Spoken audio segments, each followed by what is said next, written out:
Now we're, as everybody will know, we're moving along this roadmap in the UK, still keeping our distance, still keeping our masks when we're out and about. And I think that the discussion that's been around this week is some people getting used to the idea of the kind of new freedom that we might have and feeling a little bit anxious about it. And I think that's quite an interesting aspect, having gone into sort of total lockdown. Now as the doors are opening, it could be quite challenging for people, our own selves. It could be difficult for people we know, and we need to be aware of that as healthcare professionals and as people, as for the people in our families and our friends. We're sending out, obviously we always do this, but I want to send out love and condolences to people who've been affected by COVID, and obviously people who are looking after folk with COVID. And big thanks to them, because it's hard, it's a hard road for everybody. And a big thank you again to our lovely midwives, especially on the International Day of the Midwife, for carrying on with the care to mothers and their babies and families, because maternity care couldn't stop, couldn't close, it had to carry on, and midwives just got on with it. And in some ways, in some very creative ways. And I've been overwhelmed by the amount of interesting ways, innovative ways midwives have made to make sure they can provide care to mothers and babies and their families. I ought to also thank the vaccination centres, who are doing fantastic work and getting through all these huge numbers of people to get us to that safe point, or safer point, I should say. So, and thank you, of course, to key workers and families, and our families as well, because they live with us.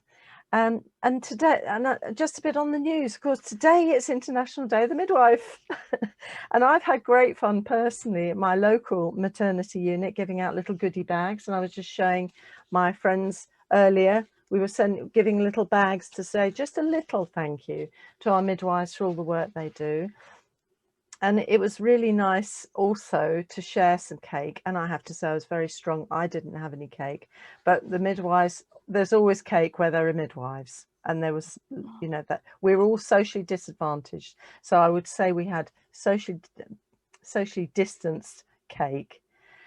And I'll say a big shout out for North Mid, where I was today. So I hadn't even had time to tweet today, which I'm suffering anti-tweet or loss of tweets today. I also want to take the chance of sending greetings to my old and new friends and colleagues in midwifery in the UK and the rest of the world. And I'm sure that Lesley and Sarah will do exactly the same, so they have their privilege as well. And big news, and I know that Lesley's going to talk a little bit about this, is the publication of the State of the World's Midwifery 2021. And it's an 80-page document. It's available online, and it's a really interesting read. One of the things that I pulled out from it, and I haven't read it because I haven't had time, but I've pulled out a few little snippets, is a lack of recognition for the role of the midwives. And part of that is from the gender inequality, surprise, and the impact that midwives can have worldwide. And this is impacted by the fact in the world, we have a shortage of 900,000 midwives.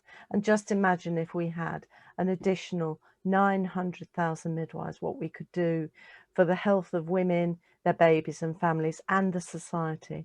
So I think I'm going to enjoy devouring this book, and I'm hoping Lesley's going to feed us some little tidbits to really tempt you into getting the book and reading it. Also, there are resources, this is on our resource list, so don't worry about trying to write down a reference. They're all on the resource list that's available with the show. And also don't forget there's a uniform consultation still in process, and I know uniforms are always a bit of a discussion point for nurses and midwives, especially midwives. So do take a chance to take an opportunity to respond to that consultation, so you're part of things. Also, big thing, guess what? It's election day tomorrow. If you didn't know, I'm really surprised.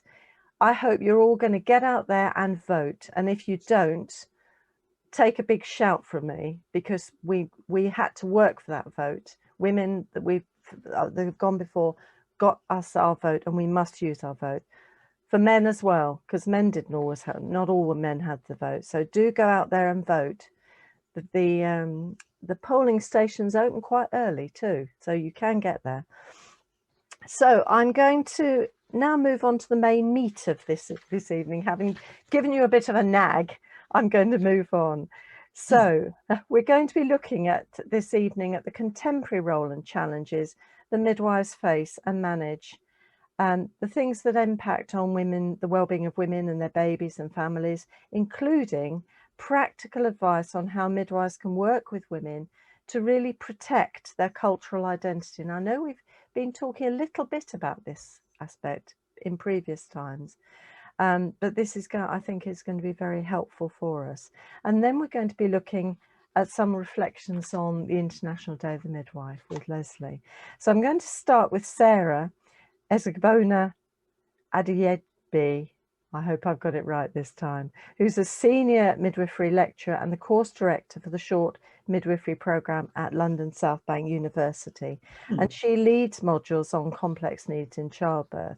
She's currently undertaking a PhD in Hertfordshire in exploring the perceptions of Nigerian women and midwives of cultural competency in antenatal care. And she's published widely on FGM and cultural issues, and that's a particular passion of Sarah's. And just to say, her whole CV is available online as well. I'm just giving edited highlights because I want to give her as much time as possible. So welcome, Sarah. Thank you so much for being with us this evening. The screen is now yours. Thanks for watching this video from the Maternity and Midwifery Forum. For more expert opinion and analysis, hit the button below to subscribe.